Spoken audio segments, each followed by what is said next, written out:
सावधान भीम!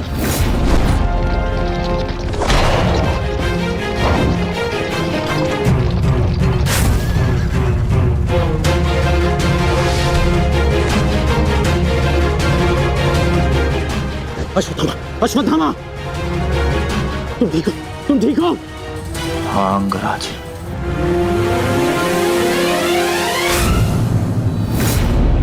ये तो भीम पुत्र सुत्सुम है। फिर भीम कहाँ है? वो वही है जहां उन्हें होना चाहिए। आचार्य, आज कर्ण नामक कवच भी अश्वत्थामा की रक्षा नहीं कर पाया।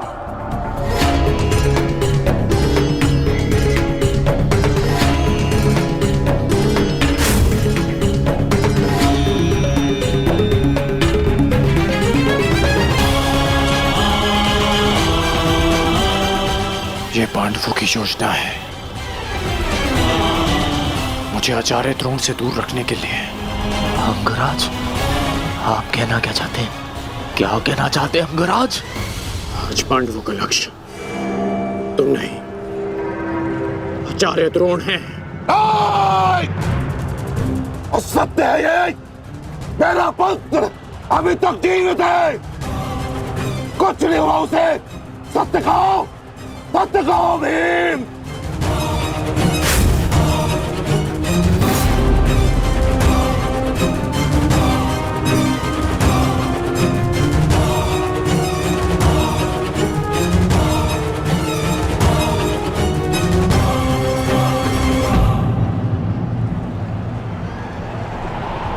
धर्मराज, मैं तुमसे सुनना चाहता हूं, ये सत्य क्या है? कह दो कि मेरा पुत्र जीवित है। तुम्हारा उपयोग केवल मेरा ध्यान भटकाने के लिए था। मुझे इस बात का आभास क्यों नहीं हुआ?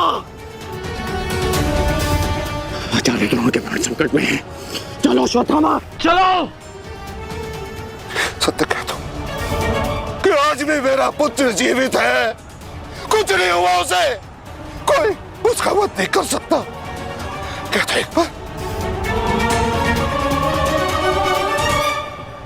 युद्ध भूमि में तुम्हारा विकोदर भीम के साथ रहना अनिवार्य है युधिष्ठिर, क्योंकि आचार्य द्रोण जानते हैं कि विकोदर भीम असत्य बोल सकते हैं,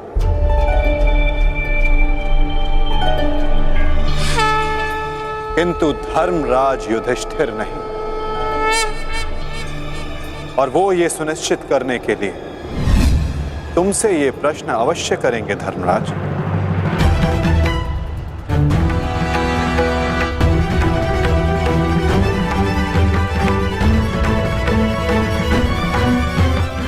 आप मेरे शत्रु हैं आचार्य, कौरवों के सेनापति। ये आवश्यक नहीं कि मैं आपके हर प्रश्न का उत्तर दूं। शीघ्र करो सत्यसेन। प्रश्न का उत्तर तुम्हें देना होगा धर्मराज। भले मैं कौरवों का सेनापति हूं, परंतु ये मत बोलो कि मैं तुम्हारा गुरु भी हूं। इसमें सत्य तुम्हें कहना होगा, बताना होगा मुझे। मेरा पुत्र जीवित है और यही सत्य है, मुझे पता है। ज्येष्ठ, बता दीजिए आचार्य द्रोण को सत्य क्या है? अधर्म को उसके घर में पराजित करने के लिए अधर्म की चौखट पार करनी ही पड़ती है युधिष्ठिर। ये सत्य है आचार्य द्रोण कि भीम ने अश्वत्थामा का वध कर दिया।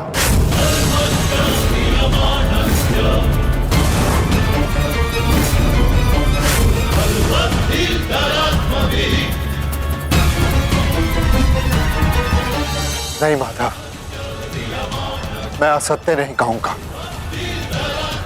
तुम्हें असत्य नहीं कहना है युधिष्ठिर।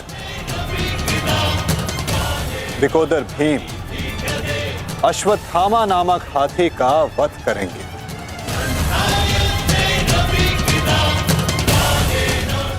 तुम्हें केवल यह कहना है कि अश्वत्थामा अश्वत्थामा मारा गया। इससे ना तुम्हारा धर्म टूटेगा और हमारी योजना भी सफल हो जाएगी।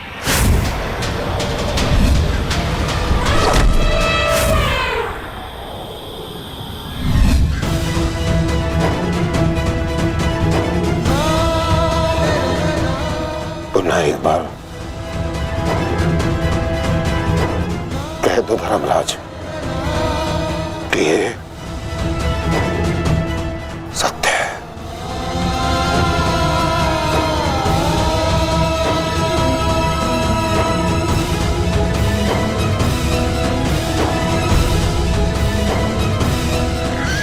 शीघ्र करो सत्यसेन। आपने बिल्कुल सही सुना आचार्य द्रोण।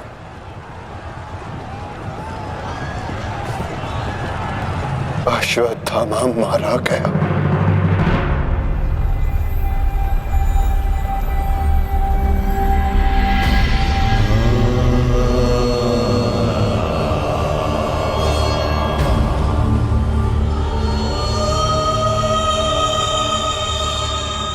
परंतु वो एक मनुष्य नहीं, एक हाथी था।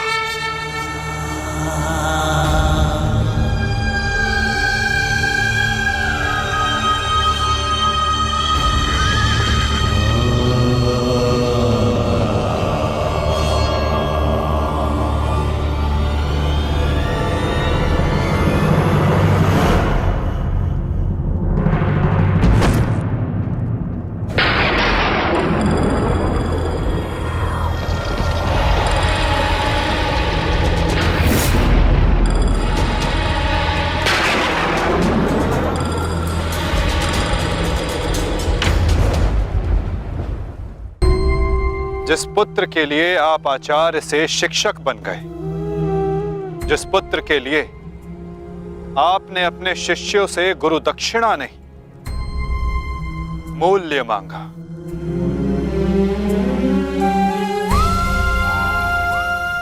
और उसी पुत्र के कारण आप एक एक करके अधर्म की सीढ़ियां चढ़ते चले गए। आचार्य, मनुष्य प्रेम में उत्थान करता है, परंतु मोह में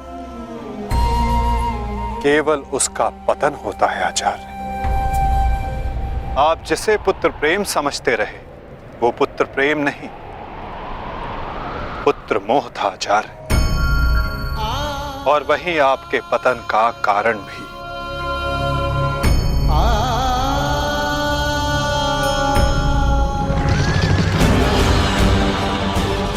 शीघ्र करो सत्यसेन।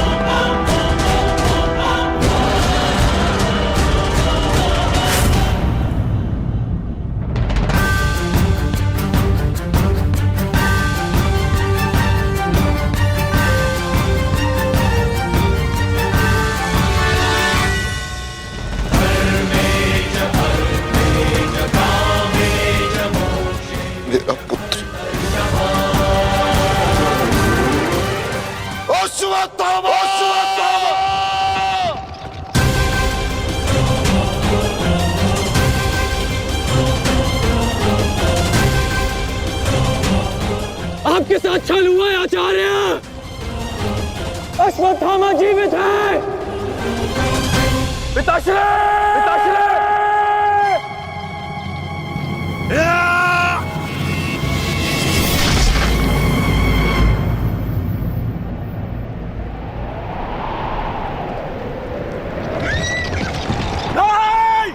आचार्य!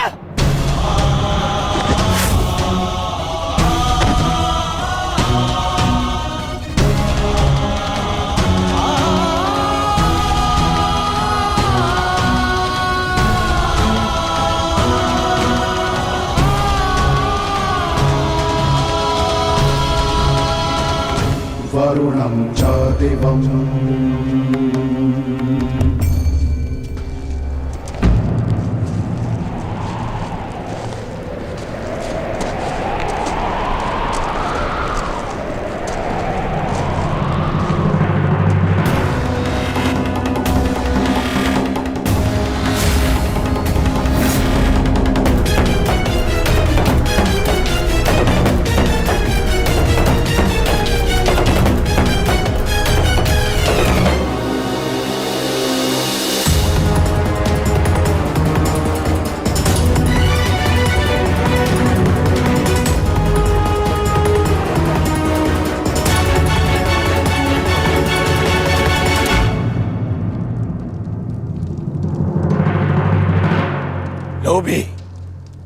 कुटिल, छलिया, कपटी, महाविनाशी, ये सारी उपाधि इस दुर्योधन की थी। परंतु आज युधिष्ठिर तुमने मुझसे ये सारी उपाधियां छीन ली और अपनी बना ली। आज तुम इन सारी उपाधियों के सम्राट बन गए।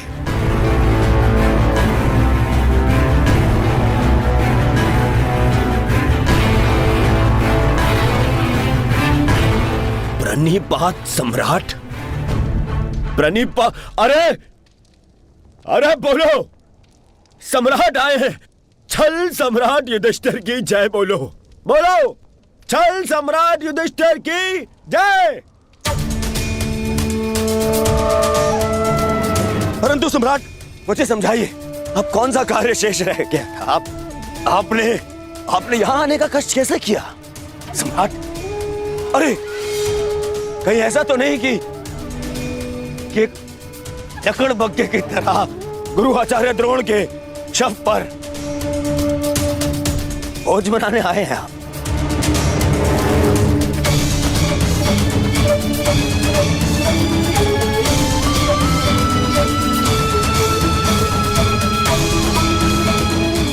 भोज मनाने आए हैं?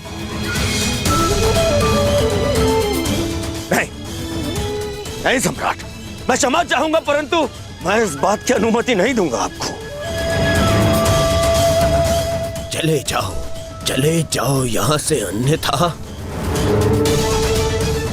अन्यथा मैं आप लोगों के शव पर उत्सव मनाऊंगा। चले जाओ। हम यहाँ युद्ध करने नहीं आए, अपने गुरु के अंतिम दर्शन करने आए हैं। इस समय मैं अर्जुन नहीं, अपने गुरु का शिष्य हूं। हम पांडु पुत्र होने के नाते नहीं, परंतु कुरुवंशी होने के नाते उनके अंतिम दर्शन करने आए हैं। नहीं तुम्हें इस युद्ध में विजय मिलेगी और ना ही अपने गुरु के दर्शन।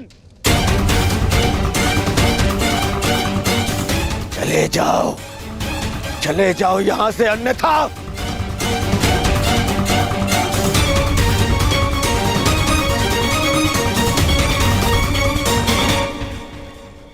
गुरु द्रोण के अंतिम दर्शन करने का अधिकार सबको है।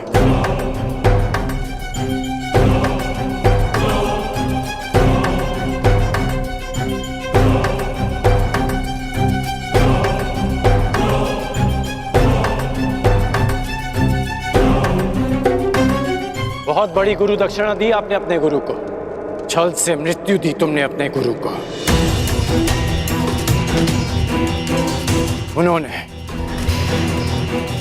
अनेकों दिव्यास्त्र सिखाए तुम सबको, परंतु विश्वासघात नामक अस्त्र का कोई उत्तर नहीं था उनके पास। धर्मराज, क्या उत्तर है आपके पास आपके छल का?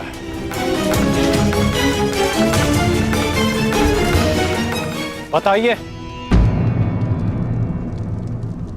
मेरा चयन बिल्कुल ठीक था, दुर्योधन तुमसे बेहतर राजा होगा।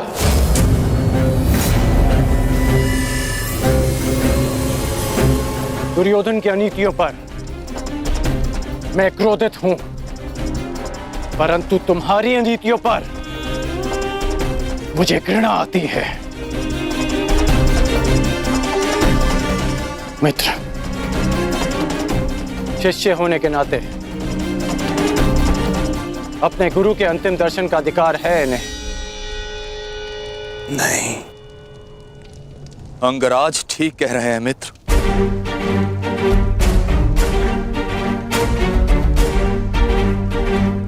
इन्हें अधिकार है। मेरे पिता ने जितना प्रेम अपने पुत्र को दिया, उतना किंचित अधिक इन पांडु पुत्रों को दिया।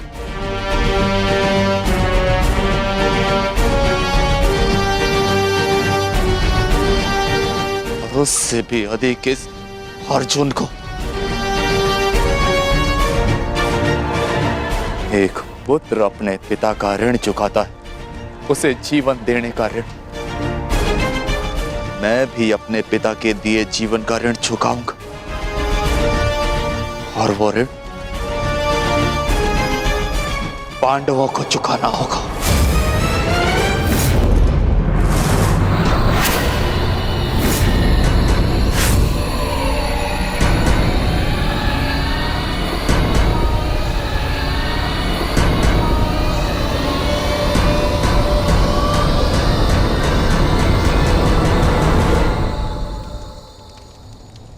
पापियों और दैत्यों की भांति तुम लोगों ने विद्या पर लांछन लगाया है।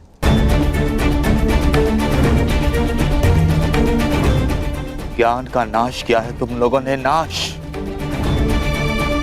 धिक्कार, धिक्कार है तुम लोगों पर।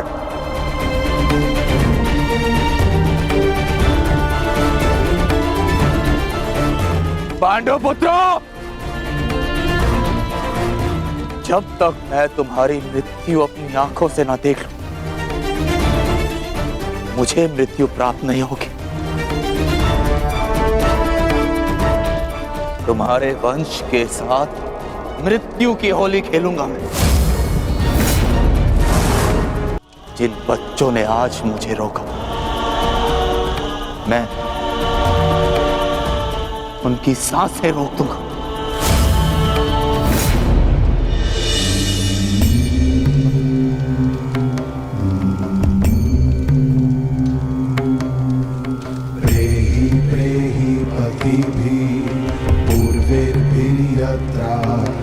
पूर्वे पीतर पर्युः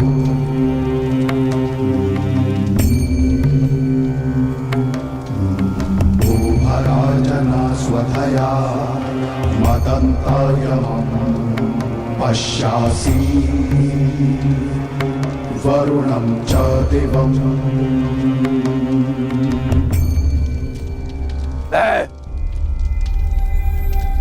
द्रोण पुत्र अश्वत्थामा, ये प्रण लेता हूं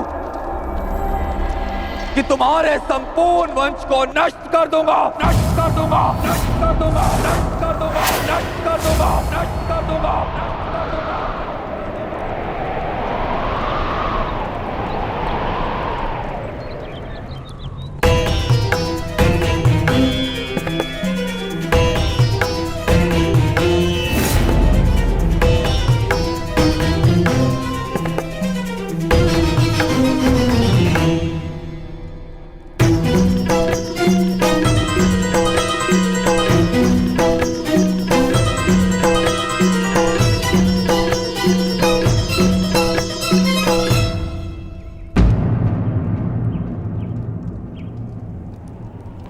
क्या सोच रही हो सखी?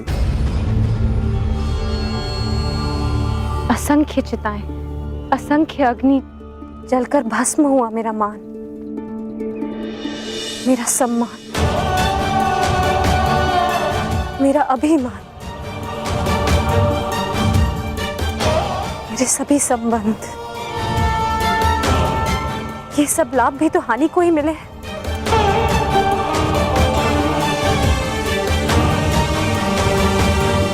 वो देखिए माधव,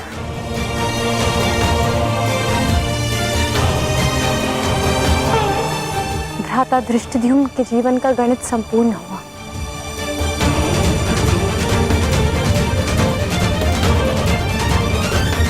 अब उनके जीवन का न्यून लाभ है। इस जटिल गणित में न केवल हानि और लाभ है सखी, इस गणित के अनेकों कोण भी हैं। उधर देखो, तुम्हारी पुत्र वधू खड़ी है।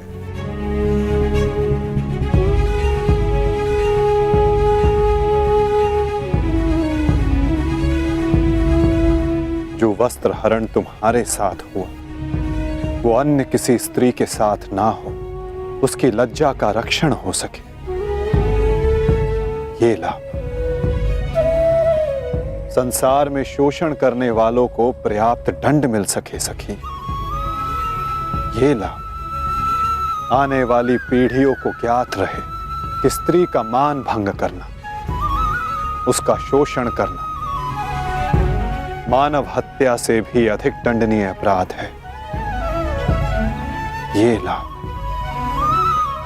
और ऐसे लाभ के लिए बलिदान अनिवार्य है सखी, और ऐसे बलिदान देने की क्षमता सब में नहीं होती सखी।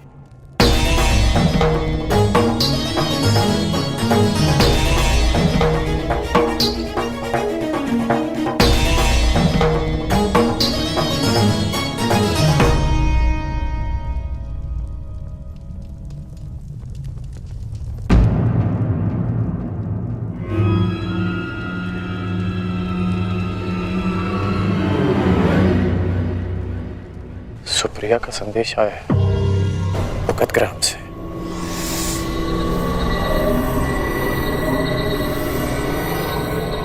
वो मृत्यु शैया पर है।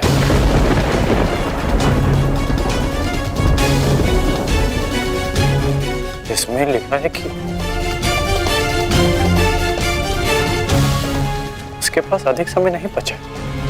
हमें शीघ्र उसके पास पहुंचना होगा कर्ण। उसे तुम्हारी आवश्यकता है। हाँ, अंगराज, ज्येष्ठ ने संदेश भेजा है, आपको शीघ्र उपस्थित होने को कहा है।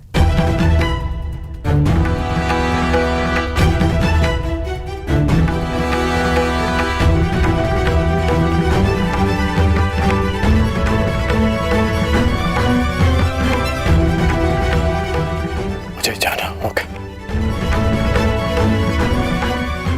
दुर्योधन के पास जाना होगा।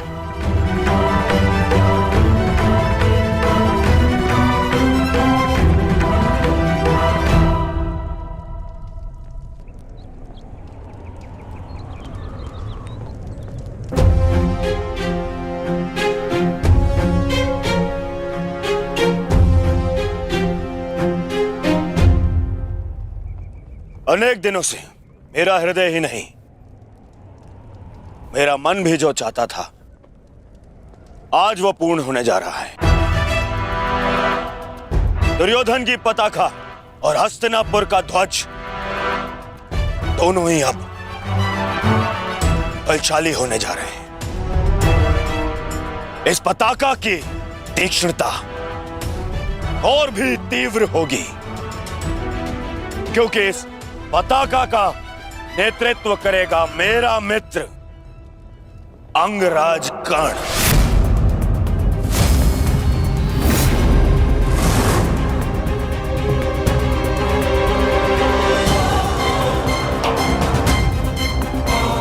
मित्र, आज से मैं निश्चिंत हो गया। मुझे पूर्ण विश्वास है कि तुम्हारे नेतृत्व में इस युद्ध में विजय हमारी ही होगी। आज से हमारी सेना के सेनापति हो तुम।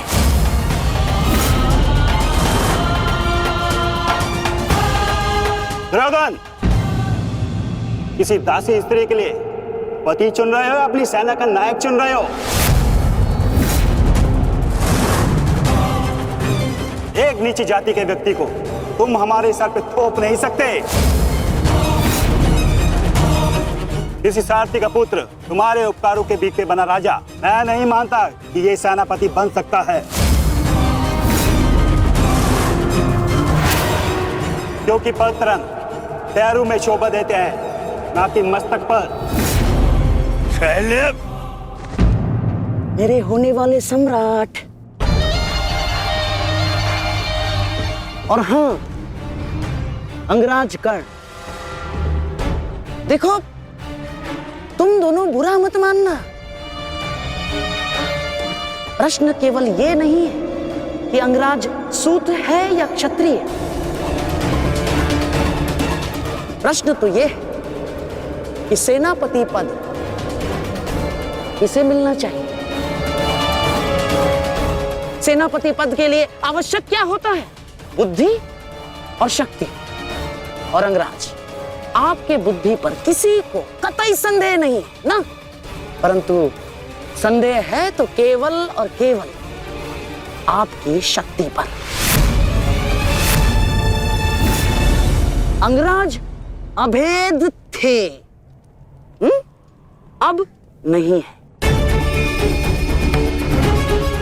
कवच और कुंडल भी था इनके पास, अनेकों अस्त्र थे जो अब नहीं है, जो अब अंगराज खो चुके हैं। और हाँ, खास बात तो यह है, अर्जुन के लिए जो अस्त्र था वो भी आप खो चुके हैं।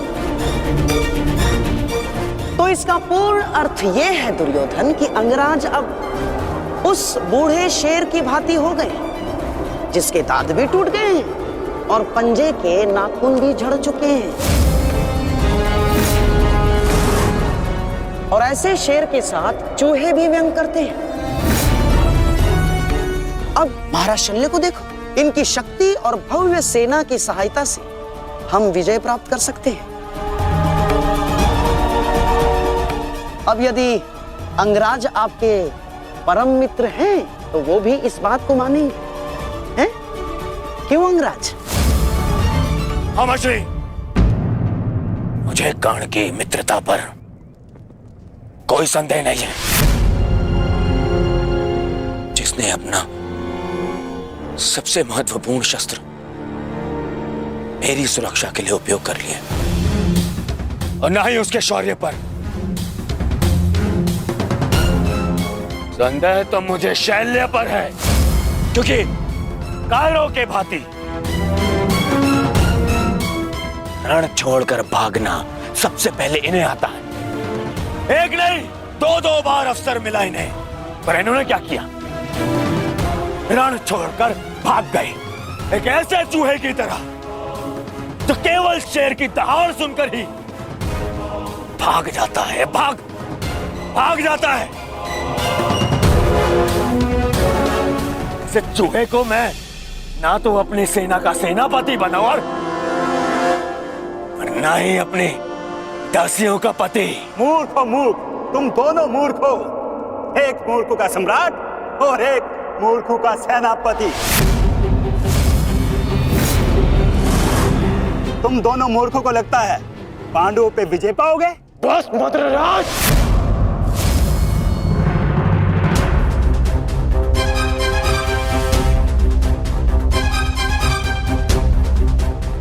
मैं भले ही छोटी जाति का हूं, परंतु तुम्हारे कार्य और तुम्हारी जीवा मुझसे भी निचली जाति के हैं।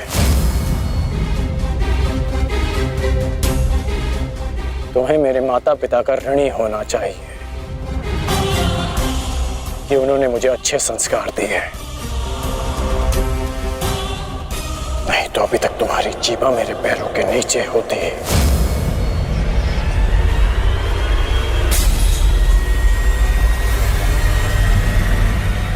अब एक और शब्द अपनी जीभा से निकाला